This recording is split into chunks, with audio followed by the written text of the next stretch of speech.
I must admit I'm a bit of a home bird, which is why I only went to Real Madrid. And to be honest, I was, hesitant. Of course, I never wanted to leave Liverpool, so I was even hesitant about leaving the Premier League back then. I certainly was never going to go to another country from Madrid. The only possible chance I would have had of going abroad was there was a bit of interest from the MLS. There was a bit of interest from Australia when I was coming to the end of my career in the UK, and I decided just to hang on my boots early as opposed to go and pursue those. But so I could possibly have done that, but no, I was always a home bird and wanted to play in the Premier League.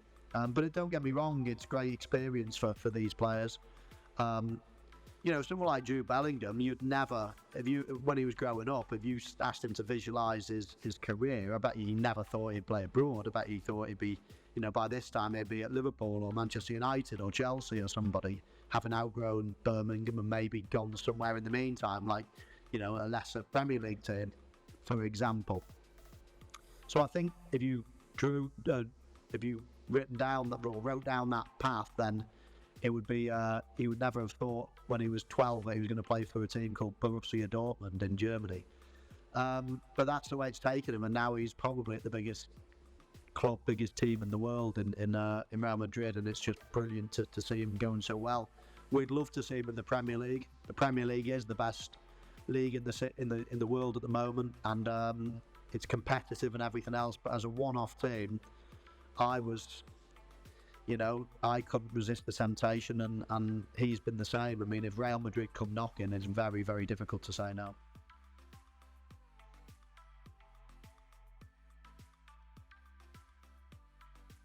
Well, it is quite tough, I suppose.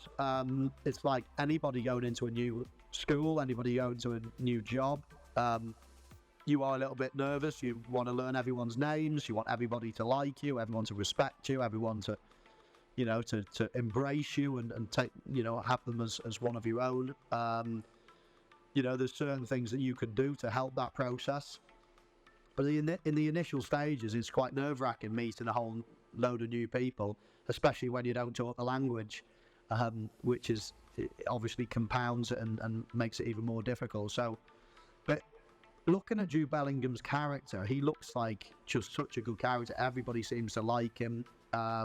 He's well thought of, well spoken about, and he seems to have embraced everything. He's learning the language, and everything looks like it's all going really well for him. So that's great to see. It is difficult, and especially when you're quite young. You're not as experienced about life. So I think he's doing an unbelievable job, and the most important thing is that he's doing it on the pitch as well, and he's winning a lot of friends by his performances.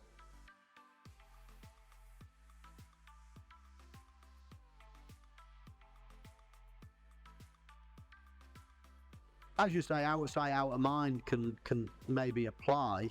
I think when you're playing in Real Madrid, I don't think it does. I mean, you can see the games. You're playing in the highest standard again with great players. In the Champions League. I don't really think it applies to that. Maybe if you went to a lesser country, then it might apply.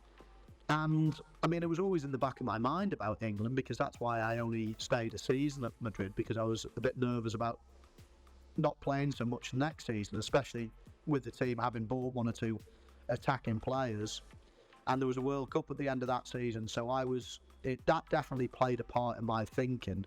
I wanted to be obviously part of the England setup, and if I was going to sit on the bench at Real Madrid, if that's what would have happened, then it wouldn't have done my chances any good. So that was one of the other reasons for only doing a season and actually moving back to the Premier League to play more regularly. God knows. It's impossible to compare generations and things like that. It's fair to say that the stars aligned for Erling Haaland. One, taking nothing away from him, he's just a phenomenon. He's got so many great attributes. But he also came into this country at the perfect time.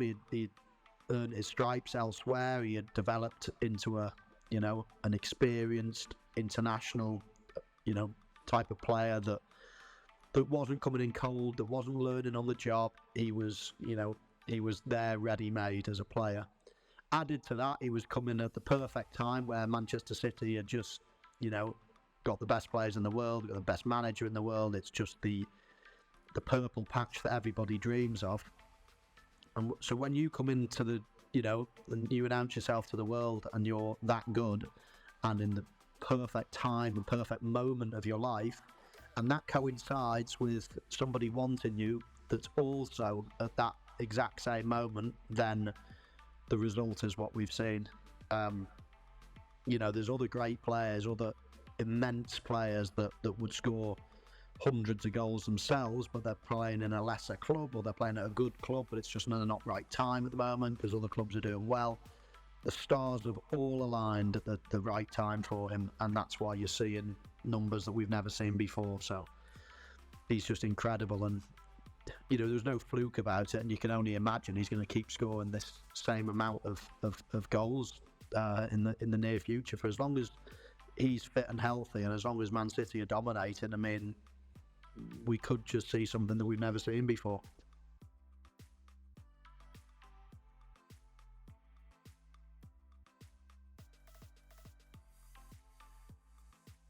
Yeah, on potential. No, definitely.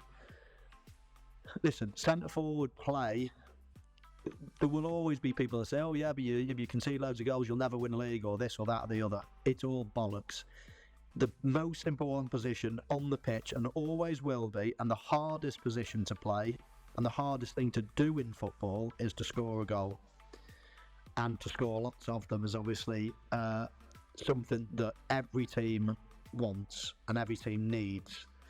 And the minute anybody is going to show any progress or any potential, then there's going to be such an inflated number on them, because they can be the difference between mediocrity and a great team.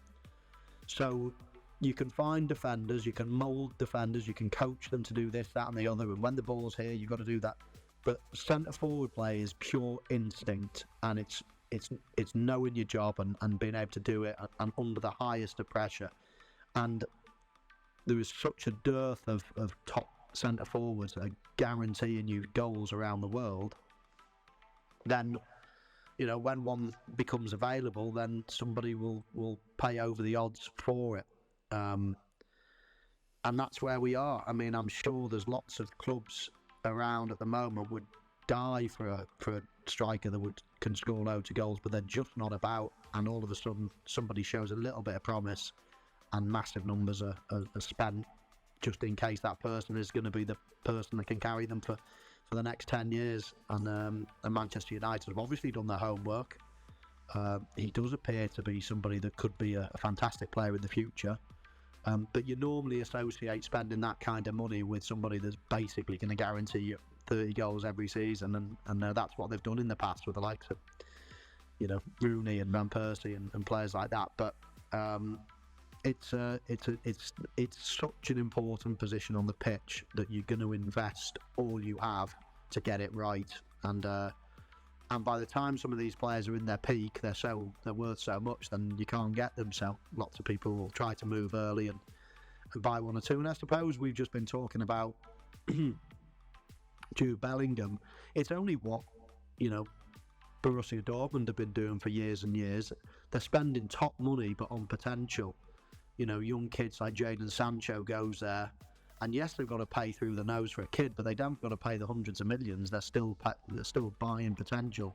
Jude Bellingham's another example. So it's only what it happens in business all the time. If somebody's young and somebody looks like they could be good, there's a premium to pay.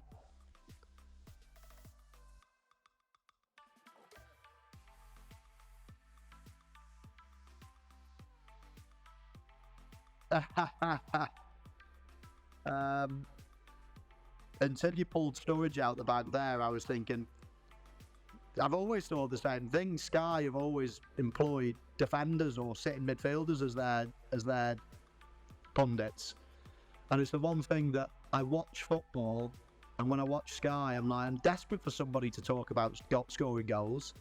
I don't need to listen to Gary Neville and Jamie Carragher, who scored 3 between them, to tell me about a goal. And I've always thought it's something that that people watch football to watch goals and getting excited about scoring goals.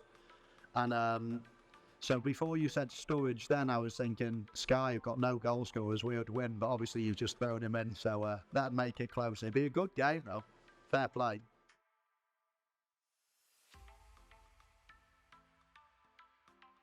Well, a threat. A threat is not the right word. Yeah, I suppose so. I mean, I'm sure that everybody at the Premier League are looking over the fence with, with anticipation, with what's going to happen next, what players they're going to do, and what's the investment, and all the rest of it. So, I'm sure it's spiked the conscience of a lot of people. I mean, China exploded into life about 10 years ago, and that's sort of fizzled out a bit. I can't see this one fizzling out. The depth of pocket is extraordinary. It's not got the history and what we've got in the Premier League, and just the whole structure, the whole youth development, academies and men's football, women's football. It just feels like the Premier League is so well established, and not only that, it's established around the world, and we've got fans from four corners of the world. That takes decades and decades to ingrain into people's psyche and everything else. So it's going to be, I've got no problem with the league. I've got no problem with competition and people trying to make things better, or paying players, or whatever it might be. I've got no issues with that. That's just business, that's just life. But to go past the Premier League in terms of viewership around the world, I mean, that's going to take, if it could ever happen, it would take decades and decades. So it can be exciting. I'm excited to see the next steps. I've got no problems with it at all. I think competition is good, but I think what the Premier League got, what football's got in this country, is history, as well as everything, and the structure and everything else.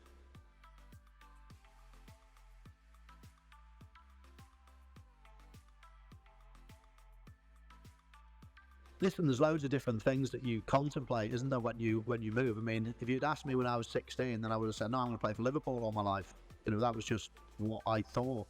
But then opportunities present themselves, and in my life, it was to move to Real Madrid and experience a new country and everything else like that. I think it all depends on family.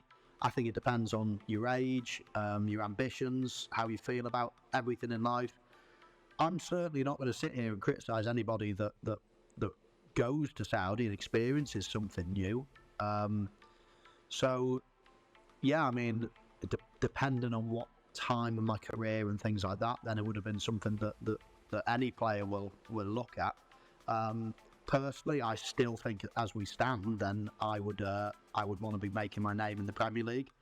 I spoke earlier about going to Spain, and even though I love the experience, I always felt like a Premier League player, and I wanted to play in the Premier League. I wanted to come back at some point. So I mean, I guess that's just me. But no, I would think that I would be wanting to play in a top Premier League club at the moment. But that's not to say that the Saudi League is not going to improve, and maybe there already are top players out there. But who knows where it's going to go in the future.